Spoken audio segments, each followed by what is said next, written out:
There's always a difficult factor in real estate investing. And if you can dissolve that difficulty factor, then you can make it work. Right now, it's like finding deals that pencil, right? Like that's today's problem. Are you ready to bring your real estate game to the next level?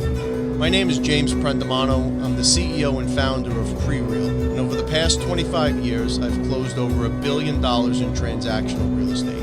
Each week, I'm meeting with outstanding investors, high-performing individuals, and visionaries operating in the real estate space. These are the people that are actually out there in the real estate game right now getting it done. This podcast aims at bringing anyone's game to the next level. This is the Prereal Podcast. Welcome, everyone, to the Prereal Podcast. We have a real treat for you today. Matt Faircloth, he's the founder of the DeRosa Group. Matt is a 15-year investor, capital raiser, author, published by Bigger Pockets, Raising Private Capital, How to Build Your Real Estate Empire with Other People's Money. He has incredible content online, a tremendous source, folks, of information. Really a great follow. Matt, I can't thank you enough for taking the time to join us today. James, it is an honor to be here, man. Thank you. So let's jump in here. You have a portfolio of over 1,000 units. You've raised capital. You've done fix and flips. You've done the elbow grease. Kind of sourcing those deals and putting that hard work in, better returns, right? Yeah, You've done multifamily. Where did you start? I got started, believe it or not, James, on a little single family home that I lived in one bedroom, and I rented out the other two to two of my buddies. Just kind of stumbled into it that way. I had read Rich Dad Poor Dad, so I wanted to own the real estate. I knew where it would take me. And so I just was in tune with all that, but just didn't really do all the math on how great it was going to go in living, mid-20s at the time, living in one bedroom, renting out the other two rooms to two buddies of mine. And I was able to live there rent free and had a good day job, had a good salary, and was able to pay off all my student loans, all my credit cards, squirrel up some cash. I got myself bad debt free within a couple of years through that arrangement. And that was like the Kool-Aid that I needed to drink to get me to jump into real estate full time. So was this, you're headquartered in Trenton, New Jersey, right? Up until recently, we actually just sold the office building that my company was out of. So now we're kind of headquartered out of wherever we sit at the time. So and that's one of I've got two partners that we all work from home or work from wherever we are. I'm sitting talking to you, sitting from a Regis right now. So that's my headquarters today. One of the great things that came out of COVID is the ability to do these things and stay connected. Yes. So when you were doing this, kind of arbitraging and renting out your rooms, how old, and was that in New Jersey? Yeah, no, that was in Conshohocken. Try and spell that. Conshohocken, Pennsylvania, just north of Philadelphia, where I met my wife when she was finishing up at University of Pennsylvania. I was a traveling sales rep. Her and I both lived around the Philly area and did a lot of our dating around Philly.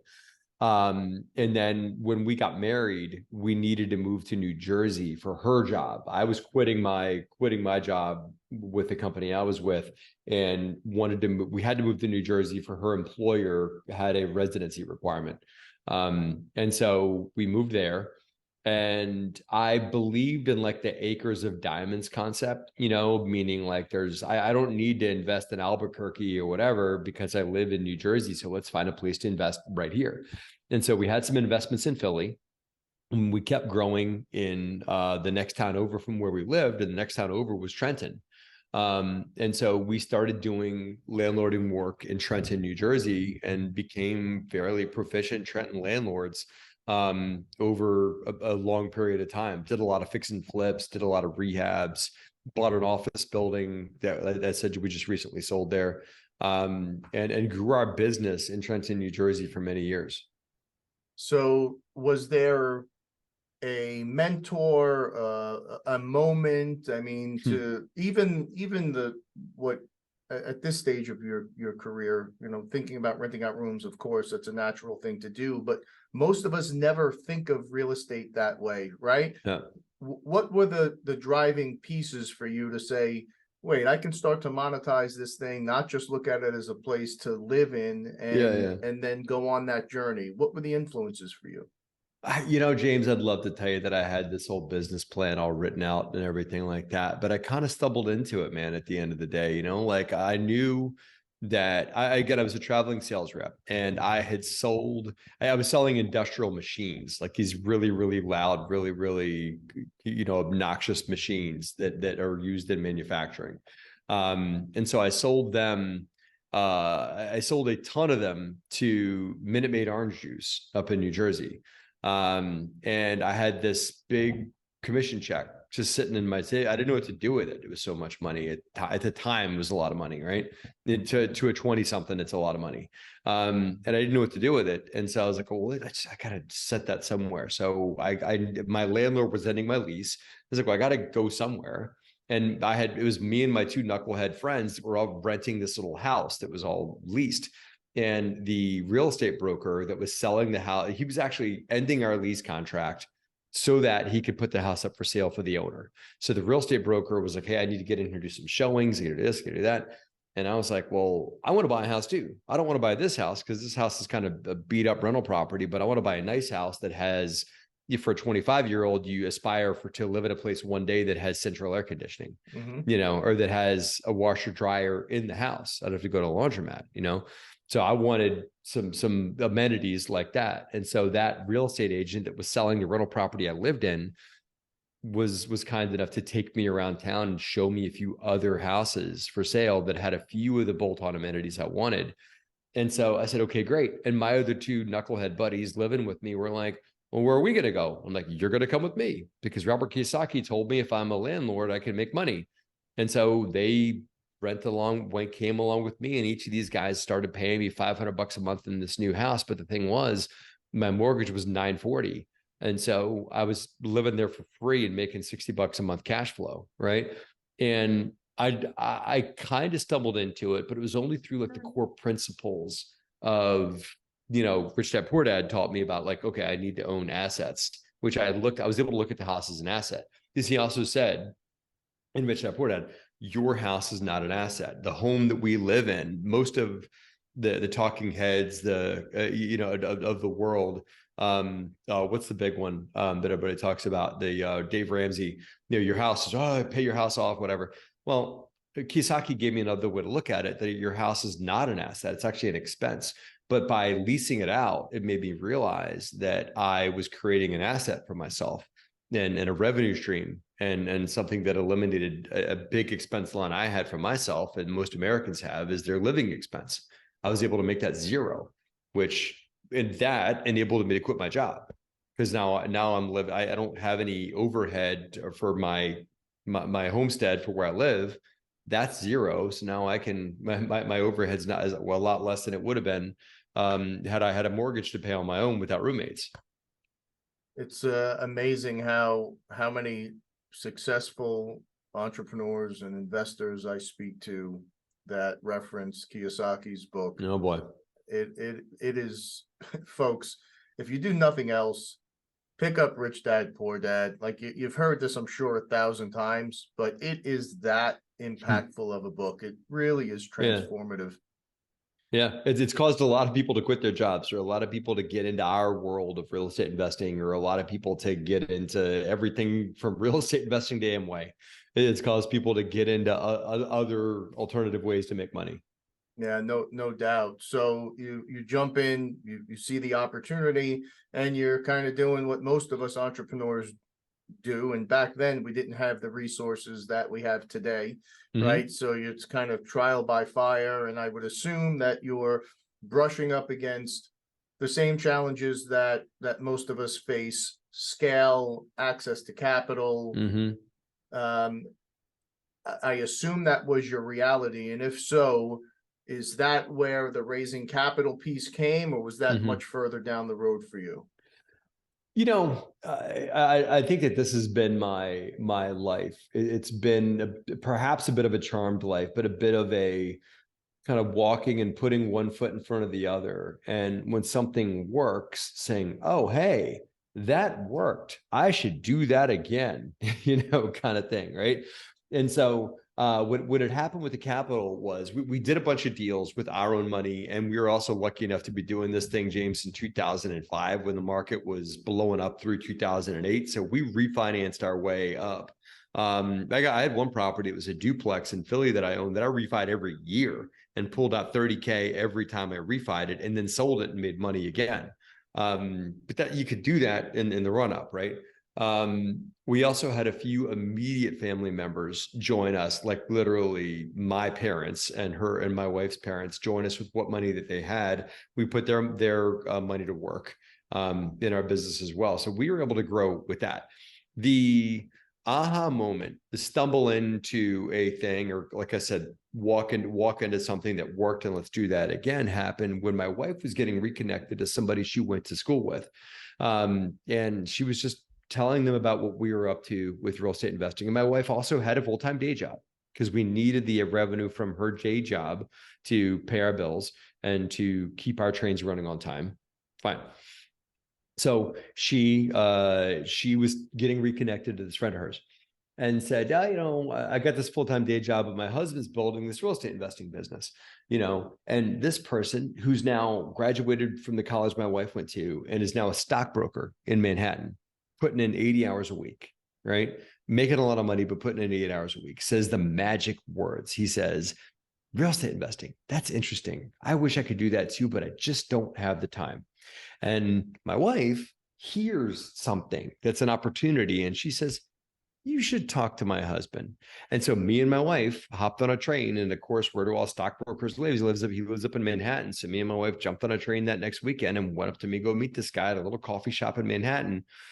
And he starts saying, like, well, what if I gave you 50K to put to work in your business? What if I just gave you 50,000 to put into and this is post crash. This is 2010, right? So there's like, blood running in the streets and people are looking for opportunities. Nobody can get a bank loan, but what you can get is equity, right? And what makes deals happen is equity. Bank loans you can't come by them anymore at that time, but you can get equity. And he was like, what if I gave you 50K? And I'm like, that's a great question. What if you did do that, right? Let's find out.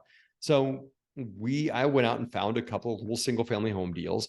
He gave me 50K. We bought those 2 single family home deals in a blend of his equity and a private lender that I had who put his IRA into the deal. So I had an IRA loan and an equity from this friend of my wife's, and the deal went great. And so before you knew it, this New York stockbroker is telling his other buddies and his clients about this dude that's down in Trenton buying dilapidated houses, fixing them up and making cash flow for them, right? And so it just starts working. And before you know it, we're doing windshield tours with these guys, God bless them, from Manhattan, taking the train down to New York City, from New York City down to Trenton. And I'm driving them around and showing them the neighborhoods and everything like that. And me and the stockbroker guy start raising money through his network for deals in Trenton. And that was the aha moment, that before you knew it, we were going from a couple single family homes into small multifamily, small mixed use buildings, those kinds of things. And it grew from there. So as you're putting these decks together and these offerings together, is it were you thinking about what the market is bearing at this point, or are you just building out a model like, hey, this is what I do, here's what I know I can pay, here's what the returns are going to be, and like that's it? Well, James, there's always a difficult factor in real estate investing. And if you can dissolve that difficulty factor, then you can make it work. Right now, it's like finding deals that pencil, right? Like that's today's problem. Back then, deals penciled all the time. You just couldn't get financing, in 2010, 11, 12, people that were investing back then don't remember, but banks were super skittish because they got their teeth kicked in 2008, right? So, it was hard to find a bank that would finance a reasonable real estate opportunity. So you had to do the whole deal with private money. And so the deals penciled, you also needed to have in-house construction, because all the deals were completely, beat up and needed a bunch of work and everything like that. And so it was also, we ended up starting an in-house construction company to mitigate that. So we started to find a way, okay, how can I buy a property for X, do the renovations for Y, and when I'm all done, that I can be at a 1.5% to 2% rule, to give you my numbers here, right? And that was easy to do back then. I mean, the 2% rule is pretty much non-existent these days. Explain what that is if you'd like, but we were able to get done in Trenton somewhere around those parameters. So it was about finding the deal that needed the right amount of reno, that was in a good location, that you could pop into and get it done. And then you would get a portfolio of these things going. And then once you got a portfolio over a certain size, then you could get a bank's attention once it was large enough to get a refi going. So we would assemble a portfolio of deals with investor capital and then refinance them up into a new stabilized loan. And then I'd free up all that equity, all that private money, and then I'd rinse and repeat and do it over again. So that was our model for years. So you've become experts and you have tremendous experience in identifying properties that are value add and bringing them to their highest and best use. Mm-hmm. That is an incredibly rare skill. And is this something that you've just learned? And that's what I do, right? We find emerging markets and undervalued assets, and it's hard to explain it. It's very hard to teach it. Is this something that you've again developed on your own, or were there resources that you relied on to help hone your trade? School of hard knocks, brother. Yeah. That's I went to that school. And as you can see from the grades and everything like that, I just got my teeth kicked in enough and had enough contractors steal from me and had enough deals go sour and had enough deals go bad that I learned what not to do and learned what to do, what not to do, and had to trust my gut a lot. And it's not like I bought some course about how to do value add 101 kind of thing, right? Because there wasn't as much of that back then. There was, a few different things, but it wasn't like the Burr strategy or the value add or whatever. It's just something people were kind of learning in real time, and so I implemented a lot of that and we learned what worked. And I had a few buddies that were doing the same thing. And so we would compare notes and say, hey, who's the best lender out there? Oh, it's that credit union. We learned how to really, really get really good at borrowing money from credit unions. And so the credit union was the outsource for us. And we all my little real estate buddies would all kind of like figure out who the best lender was. And we would all go and, give that lender a lot of business that was doing the best work. So it was more like networking versus mentoring with somebody and that kind of thing. Just finding somebody else doing the same thing and say, okay, what's working for you? It doesn't work if I don't check their tenant's credit or check their criminal background history. It doesn't work if I do that. So, we just compare notes. That's all. So as you've grown over the years, have you remained focused in one or two areas, or have you found that scarcity of deal and product has forced you to kind of expand those boundaries? Well, we scaled up in size, and Trenton is only a 80,000 population last time I checked. So it is tough to scale and grow in that market. There are apartment buildings. We're primarily a residential. Actually, I'm glad to say I'm only residential now because I just sold my office building a week or two ago. In that. So our heart has been in residential real estate. And so it's hard to scale very big in that market, or in New Jersey for that matter. And so as more and more investors started showing up, as we became lucky enough to be featured in bigger pockets as a blogger, and then eventually a podcast guest, and then eventually an author, more and more money started showing up from people that became aware of us, from the track record that we were generating and from the right that we did by investors, and also by that attention that they were getting us, right? So it became really hard to put the money to work just in Trenton. And so we had to expand out. Now, of course, we used to live in Philly, so we decided to go back to where it all started, and we did some work in Philly. Then Philly got really, really popular as a lot of New York money was looking for yield and went into Philly. And so Philly became unaffordable. So we started pushing into further markets in Pennsylvania, got into Lancaster, and then brought on a few partners that really, really helped me expand and think a little bit bigger, because we were self-managing everything up until then. All the stuff was under my management. And a few people that caused me to think a little bigger said, hey, management gives you a lot of control, but it's not going to give you scale. And so you need to focus on growing your business, not managing what you got. And so I was able to give away management to a third party, and that we literally 10x'd our size as a company by giving away things that didn't make us a lot of money. And management did not make us very much income. It gave us control, gave me oversight, gave me good vision, but didn't give me, wasn't really helping me scale. And so by giving that up, we then scaled quickly into North Carolina and into Kentucky. And those are our two primary markets now: Lexington, Kentucky, and the Piedmont Triad of North Carolina. Wow.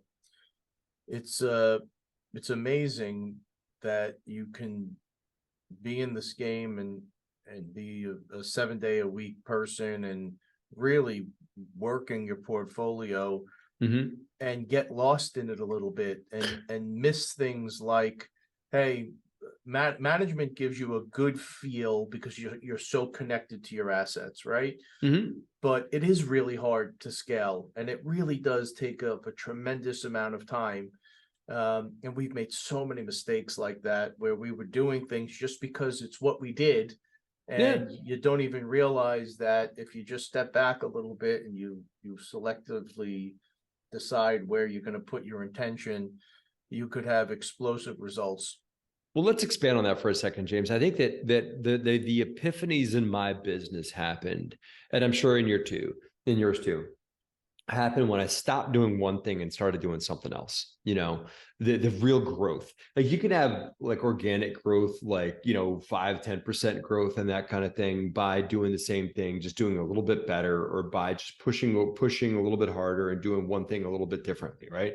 But if you truly stop doing one thing and open up the time so that you can do something different to grow your business, that's where exponential growth happens. By me getting out of management and by me focusing on capital, by me focusing on markets and capital, and allowing others to take over management, post ownership management, like asset management and also property management, that enabled me to grow exponentially, which I wouldn't have grown because, like you said, there's only been so many hours in the day, right? So if I'm dealing with, leading the team and where are my contractors going, and which tenant gets approved and who didn't pay their rent, that's cool. That will make you money, and that will also occupy your entire day. But if you start to question, what am I occupying my day with, and what is the outcome that these tasks in front of me will generate? If you start to question that and say, okay, if I extrapolate that out 5 years and keep doing this for 5 years, where does that take me? And if that place is not really, really where you want to go, then you really ought to question it and find a way to get out from under doing what you're doing now and start doing things that will take you where you want to go. And that's made all the difference in my life and in my business. And I appreciate you pausing and spending a few more moments on it, because I think it is the most difficult thing to do. We're so busy pedaling the bike while we're fixing it that you lose vision, right? You lose sight of those things, and it's really hard. I think there's part of it is just the familiarity of it. I think part of it is ego and emotion. It's really hard to step back and say, I definitely shouldn't be doing half the things I'm doing now. Why am I sitting on this bike? Yeah. Right. Why aren't I on a motorcycle? Why aren't I in that car over there? Whatever. Why am I sitting? Why am I continue to pedal this bike? Why can't I have somebody else pedal this bike for me so I can fix it while somebody else is doing it? You're right. The primary thing I hear an entrepreneur say that is totally in their own way and not going to get where they want to go ever is saying things like, no one can do it like me, or I have to do it myself, or I have to make sure it gets done right. BS, man. That's a great way to stay stuck, is to insist that you have to do everything yourself, because you'll never duplicate yourself completely. You'll never really scale that way. I'll tell you, I'll give you a dirty secret, right? This is just a fact. If I had to truly score my property management company when I was running it, now I'm not like high-fiving myself, we were good at it, right? I would score me at like a 7.5 or an 8 out of 10 on collections, tenant happiness, work order taking, the ability to crush out work orders, functionality, everything. 7.5, 8 out of 10. We're good at it. When we hired a new PM, probably like 6.5 out of 10. But I had to accept that little bit of I'd accept that to scale, and then I'm able to put them in a headlock and everything like that, because they can do a good job. Yeah. You know what? Maybe you accept the dirty little secret that maybe somebody else can't do it as good as you can, right? Maybe they can do it good enough though, right? Maybe they can do it good enough so that it gets done, or do it their way. And maybe they can do it better. But not for nothing, you got to really look at the big picture and where your time is better spent. Can you accept the 6.5 out of 10 property management company so that you can 10x your portfolio size? Maybe it's worth it, Yeah, it's to have the drop off from 7.5 to 6.5 is negligible. We're shooting for like 70%. We're trying to say if we can put things down and the next person can pick it up and do it 70% the way we would do it when we personally have our hands in it. And then over time, that becomes a 73 and a 75. And, if you can move them up a little bit, great. But if you can get it 70%, man, I feel like that's good enough to pick up and move on. You got to be willing to put your ego down for that, right? Oh yeah. You get then there's a lot of big fat egos in this business, James, and all that. But you got to be willing to put that down to say, well, I got to see the forest beyond the trees. And yeah, I'm right. They can't do it as well as I can. But what I can do better than they can is scale my business and build relationships and find opportunities and think a little bit bigger. And maybe I'm wrong. Maybe they can't. Maybe with their systems, they're going to run it at a 9 out of 10. Yeah. And that would really hurt my ego if they did it better than I did. Uh-oh. Right? No doubt, but these are the challenges to growth, man. Scale is the hardest thing in the world to accomplish with any level of success. So let's talk market today. What are you seeing out there? Bank crisis, not a bank crisis? Mess. This is a big ass mess. That's what I'm seeing today, James. I'm seeing sellers that haven't come back to reality at what the market is really able to bear. They act like money still gets borrowed at what they paid to borrow money for properties. I think that the brokers are probably the biggest devils in this whole business right now. The real estate brokers that are trying as hard as they can to drive up pricing, to try and keep the party going, and they're just not allowing for the mild correction, man. I'm not talking about blood in the streets. I'm not talking about like this thing getting cut in half or whatever it is. That's not going to happen. I just give me let's get to reality. And I think that probably means like a 10, maybe 15% price clip in some instances, but not the end of the world. But the brokers just can't, perhaps their ego can't allow that to happen. And they just want prices to be the same as they were in 2018, 19, I think that there is reality, because I don't think rates are going down anytime soon. Again, my crystal ball is broken. I have no idea what's going to happen, but I will say that I think rates are going to stay the same for a while, which will eventually start to take some of the wind out of the market, but I think it'll have to happen deal by deal, one by one. I think that there are some people that overbought. In my world, anyway. I think that you're in retail, but in my world, I'm in multifamily mostly, right? So we're in hard money lending and multifamily. That's what my company, that's our focus is, right?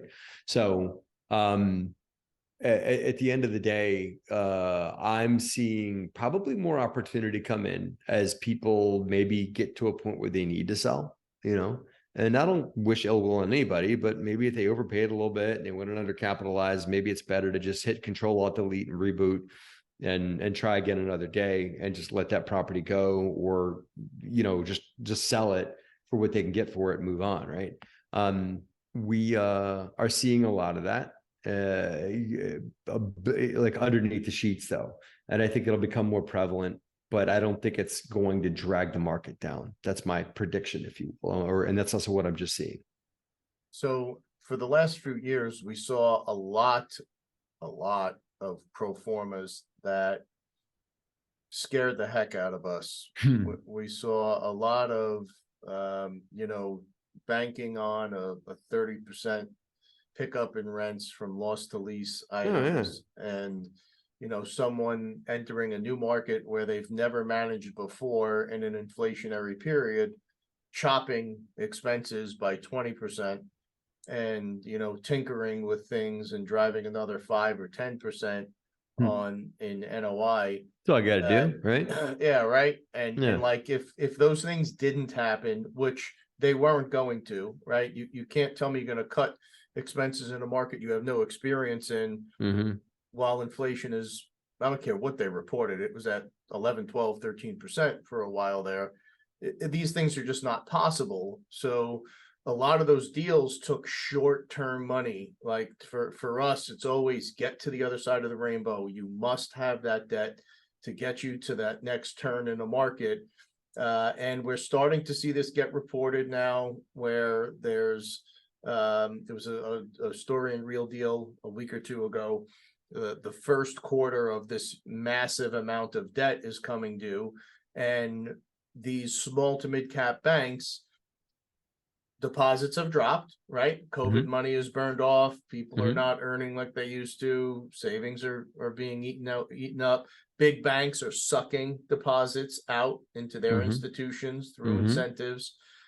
When those notes come due, what happens? I mean, even if they're performing notes, these lenders can't extend credit anymore because they've now fallen below their reserves.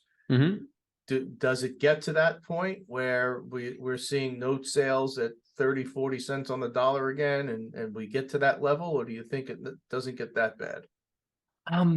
Maybe it does, but if you want to be okay, maybe it does. If you want to take advantage of that, you got to be on the inside. I don't think that hits the market. I don't think that the retail buyer that's sitting around waiting for this thing to collapse is going to get to take advantage of any of that. There are certainly going to be plenty of banks selling off, unloading their bad debt, unloading their bad assets, and sellers that need to sell that can't get refied or whatever, looking to unload. But you're not going to get into the know on those things unless you're plugged in. And the way you get plugged in is by picking a specific market, picking a specific asset class, and becoming an infiltrated expert on those things. So I think that what I would do now, everything you just said, yes, but also remember, real estate is kind of slow to move, right? And it's going to start moving a little bit quicker soon. So what I would do now, if I were any of your listeners or whatever, is I would become uber focused. You can't just sit around and wait for good deals to show up on LoopNet. You can't just sit around and like, oh, okay, I'm just going to sit and wait for this thing to hit. It's not going to happen. If you're not going to see it, it'll happen. Good deals are going to get had. 30 cents on the dollar is going to happen. But those that know the brokers, those that are already talking to the banks about buying bad assets, that have a bunch of equity lined up from investors, and have a really tight buy box, geographic and asset class wise, those are the folks that are going to get the phone ring, because whether it's a bank or a seller, they can't afford to go back and forth and deal with retrades and, well, I need another 30-day extension or whatever. It's like, no, you got to buy it right now, as is where is, they buy it right now and you get this great price, and everything like that. So I think that what you can do is get equity lined up and tighten in on markets. And then, for what they're predicting in the Real Deal article, if that does happen, then there's opportunities to get had. What do you think about that? Curious. Yeah. So without a doubt, it was we were making a conscious decision, and we decided to not do this, but about a year ago, we had determined if we wanted to be on that inside track when this glut hits, because we're fairly convinced it's going to hit. We think the decentralization of the big cities is grossly underreported. It's very real. There's an office market issue that's coming. That's also very real. Curious to hear what you think the solution on that one is, by the way. Well, unfortunately, there isn't a solution that's short of 20 years at this point. You know, when the cities decentralized and they shut us down and locked us down as long as they did, people changed their habits and behaviors. And that now we broke the old habit, we instituted a new habit, and folks are more aware of equilibrium in their lives. They're more aware of wellness and health. They're more aware of being connected to the outdoors and nature. And companies also skinnied up and said, you know what? I don't need this office on Fifth Avenue. I don't need to have this crazy legislation where every month it seems like there's a new rule, there's a new lawsuit, there's a new insurance. And they said, okay, this is our chance to save face and kind of quietly back out and start to relocate elsewhere. The reason big cities rebound always is because they're the epicenter of jobs. That's over. They're not the epicenter of jobs the way they used to be anymore. So your tertiary markets became secondary, your secondary became primary. And, you know, we've seen this cycle before, right, Matt, where normally Florida right now would be getting annihilated. It'd be getting clobbered because the music has stopped. That's not happening because a number of the people have now made Florida home. South Carolina, New Mexico, Arizona, you name it. People have relocated. And I think that they're avoiding snow. Yeah, right. Yeah. You know, they're going where it's nice and warm. It's nice and warm. It feels safe. It's clean. Yeah. And, you know, I think that unfortunately, that's a 2 to 3 term issue that the mayors and governors are going to have to deal with, and they'll reinvent themselves, and they'll be, you know, they'll become the epicenter for whatever it's going to be next. It's just, I don't believe personally that happens in one cycle or even 2. I think it's going to take a good bit of time. My 2 cents are, you still have a housing shortage in America, and we still will for the foreseeable future. If you can price that office complex appropriately, there becomes interesting equations of adaptive reuse, right? That office complex, you know, what is it, right? It's a big box that is probably like super prime located near highways, near food, near retail, near shopping, near all kinds of cool stuff, right? All things that people want to live near, right?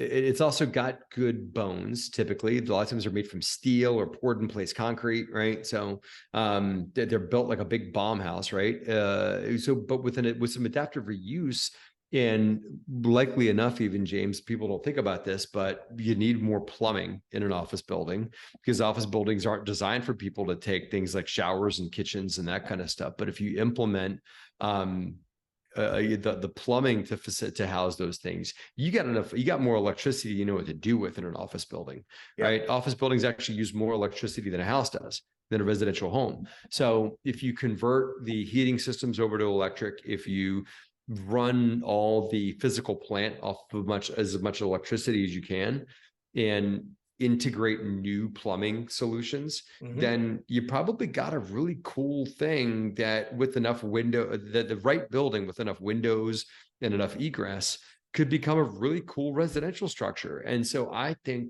that if office makes a big enough correction, you'll see some really interesting solutions come online for maybe the use of people that maybe like they live someplace and they part-time work. So maybe their Regis WeWork kind of thing is there. They live up on one floor and they work on another floor and they work out on the 5th floor or whatever. And you could kind of create like a all under one roof living situation. Now, there's a lot of money that has to happen. There's a lot of visionary work that has to happen to make something like that actually, you know, happen. And there's a lot of people have to, you know, end up losing and banks that may have to take a bath in these office buildings or whatever for them to trade in the $20 to $30 a square foot range, which is probably where they have to go for all that mechanical work and all that risk factor to be baked in for somebody to turn that into a new thing. And office buildings are priced way more than $20 to $30 a square foot right now. So there's got to be that correction happens, and then the rebirth happens. So I agree with a lot of the things you're saying. I sit on a few panels for the last mayor and this mayor, and I had actually written a letter very similar to what you're saying a few years ago when COVID just was hitting. Like, it was a group to study what is tomorrow going to look like? What is New York reopening going to look like? I think it was actually called Reopen New York.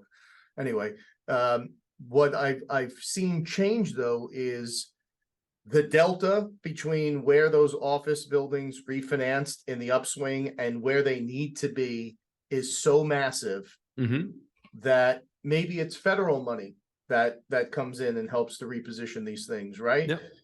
But the second piece that again, I don't think it's being reported the way it should be is the office workers are decentralizing. The retail workers are decentralizing. Retail stores are closing everywhere because people are walking in and walking out with half the store, right? There's this new paradigm, and we're seeing it with retailer after retailer and city after city.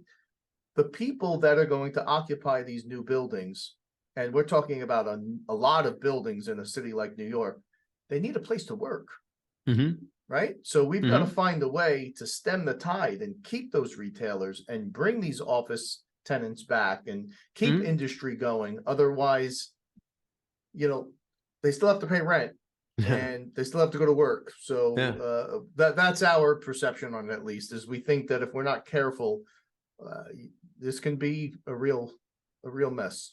Yeah, well, you're still going to need some retail, right? I mean, at some point, you and I have to get a haircut somewhere, and I'll never get my haircut online. Jeff Bezos can do a lot of things, but Jeff Bezos can't cut my hair. He can't do my wife's nails. He can't, do a lot of the different stuff. What online can do is do a doctor's appointment. What they can do is do a wellness visit. And you're going to see a lot more things that people never thought they would do online, but there are certain things that'll never happen. You just can't, in an online solution. So I think there'll need to be some retail. And I also think that people just need to remember, like, this just part of the human condition wants to be out and wants to be with people. And there's just a certain part of human nature that even if you could meet all my needs inside the four walls of my home, I still probably would want to get out and about and do something and go be with people, go to a festival, go to a park, go to a plaza, go sit and have a coffee with a friend or something like that. Even if I got the best Nespresso coffee ever in my kitchen, I still want to go have a mediocre cup of coffee sitting across the table from a friend, in that. So I think that there's also a human condition that wants to be with other humans. And so I think that if we can play into that in retail answers, I've had a friend that was looking to buy a strip center that had a big plot of land behind it. And they were talking about turning the plot of land into like pavilion / mixed use / like festival-y kind of space where you put live music and food trucks and that kind of stuff. And the retail's still there. The retail's got the nail salon and the haircut place and a clothing store. God forbid you didn't buy the clothing on Amazon. You can walk in there and buy vintage clothes or whatever. And I think it's a good move because they're playing into the human desire of our need to be with each other, But I think that if you play to those needs and not to the way that we've always done things, and that's one thing we talked about at the beginning of the show, of business owners doing things the way they've always done things. If you try and do things the way they've always been done, you might not get to the new reality. And the new reality is going to be very different. We should be questioning everything. Like, why am I sitting in an office building when I could be here? Why am I doing this to consume product or doing this to eat food when I could be, doing it differently, right? if we question, the more we question and the more we come up with new ideas, the more I think adaptive reuse and tweaking real estate use will help us get to a new frontier. This is a fascinating chat. Before I let you run, can you just speak a little bit about the coaching program that you're offering? And I saw a post from a couple of days ago about a new fund. Yes, sure. Can you just Thank spend you. a few minutes on that? Two things. We believe that this is on the coaching side. We believe that everyone in real estate has a bit of a strength, call it a unique ability, call it something that they bring to the table. And just because you get into real estate investing, you're like, man, I'm probably not a good real estate investor because I can't underwrite, or I don't want to talk to people to raise money, or I don't want to be the hard ass that goes and browbeats contractors into submission or something like that. There are facets of real estate investing that not one person can be good at everything. So we believe that there is a core strength that somebody brings to the table. And I think there are 4 core strengths, and I think that everybody possesses at least one of them. And under the right leadership, the right coaching programs, we can help people take their 1, maybe 2 core strengths and help them 10x their business by focusing on just what they're great at and outsourcing very quickly the things that they're not. So we've built a phenomenal program that can help people get there. They can learn more about it on our website, DeRosaGroup.com. But our education vehicles help people bring out their best into the real estate investing business. That's number 1. The fund, we are primarily a multifamily syndicator, which means my company goes and buys a multifamily apartment building, and we break that building down into bite-sized chunks and sell those chunks of equity off to investors that want to buy into the building, right? All well and good. It's done very well for us, extremely well for our investors. That said, that can be a slow growth of cash flow where there's little to no cash flow in the beginning, and then a stream, a trickle, then a stream, then a river, and then maybe an avalanche at some point when the property sells, right? But it tends to grow over a long period of time.